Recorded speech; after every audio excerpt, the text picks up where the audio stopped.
What's up mga kabuhok? My name is Balbon and welcome back sa ating unboxing series. Ayan, meron ako dito dalawang bagong helmet. As in bagong helmet siya. Meron lang akong napansin or baka siguro nagbago nga si Aray ng style. So ito po yung bago sa kanila ngayon. So inside the box po. Pag inopen nyo, di ba dati yung mga nasa loob natin ay parang mga marshmallow na mga nakalagay para sa fillers. Ngayon medyo naiba na siya. Ganito na yung kanyang fillers ngayon. Ano pangalan nito? Naka paper na. At yung loob parang ano din to eh. Tingnan natin yung loob.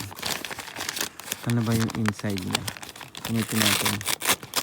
So yung inside niya ay mga papel na lang. Ayan. So eco-friendly na ngayon si Aray. Yan. So hindi na siya plastic or yung styro.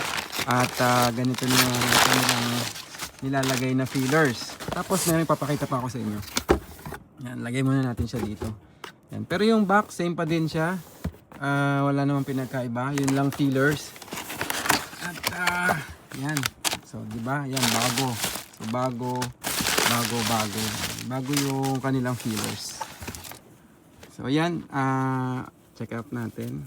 Meron lang akong bagong feature si Aray. Siguro para malabanan yung kasi ang dami na ngayong mga puro fake. Ang daming fake, sobrang dami na.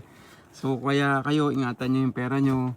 Bumili lang kayo sa mga trusted seller at yun namang mga talagang marunong sa Aray or yung mga talagang alam niyo na yun, pag nakita niyo na mura, lalo sa mga ibang platform katulad nung kulay orange, di ba?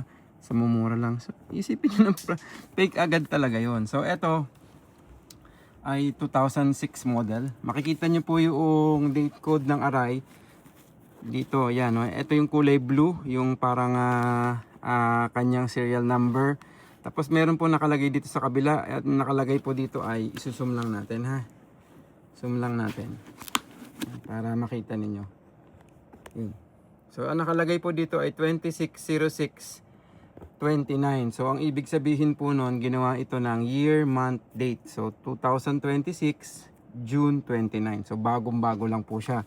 Tapos yun po ang kanyang rating ay nandito po sa kabila. Pasado po siya ng M 2025D. Snell rated. Ayun, kung makikita niya, Snell rated siya. Yun. Forward pa natin. Yun. Nakalagay sa kanya, Snell rated. Yun. M2025D. Yung 2025D, yun yung certification ng pasado to. Tapos meron din siya ditong mark kasi sa Japanese standard. Tapos meron pang isa ngayon bago kay Aray. Yung kanyang tinatawag na ito. Ayun o. Meron na rin siya ngayong pangalan nito, meron na rin siyang QR code. So para ma-check natin kung legit talaga, check natin yung QR code. Yan, dali lang. Ayun natin. Ayun, chine-check ko yung QR code. So yun, pag kinilik niya siya, tingnan natin kung saan siya pupunta. Yan, medyo mabagal yung internet. So papasok siya sa, check out natin, nakita nyo nakalagay dito sa website genuinearay.com. So baka kasi matatalino yung mga namemeke, lalagyan nila ng QR code, sa ibang website naman papasok. Pero pag in-scan nyo, dapat dito siya lalabas sa genuinearay.com. Ayan, tapos nakalagay dito kung anong size talaga niya, tapos ayun yung lot number, yung mga information. So yun, malalaman nyo na kung original or fake yung Aray helmet nyo. So yun, dapat doon kayo babagsak sa genuinearay.com.jp. Etong helmet na to, hindi ko alam kung yung ibang helmet kung saan nyo nabili. Baka ibang, hindi siya .jp, I don't know. Malalaman natin. Tapos, paano ba to? Nakatahi ba siya? Parang nakatahi siya sa nakatahi siya, nakatahi siya dito sa strap. Nakatahi siya dito sa strap. Ayan. Tapos check natin din tong isa. Ito ay bago na rin to. Ayun, oh, meron na rin siyang QR codes. So, check natin again para makita natin. Ayun, pumasok. So, dapat doon tayo lalabas sa genuinearay.com. Tapos nakalagay dito, yan, confirmation of products, RX7X, size large. Ayan yung kanyang picture. So, yun.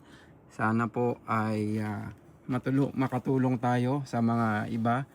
So, maging mapanuri lang po. Pero, alam nyo, kung kayo gusto nyo mag-invest ng mahal na helmet, doon na kayo sa mga sa mga trusted seller na bumili, not necessarily sa akin or kung ano man, pero doon na kayo sa trusted para alam nila yung sinasabi nila, alam nila yung aftermarket, matutulungan nila kayo kung nagkaroon ng problema.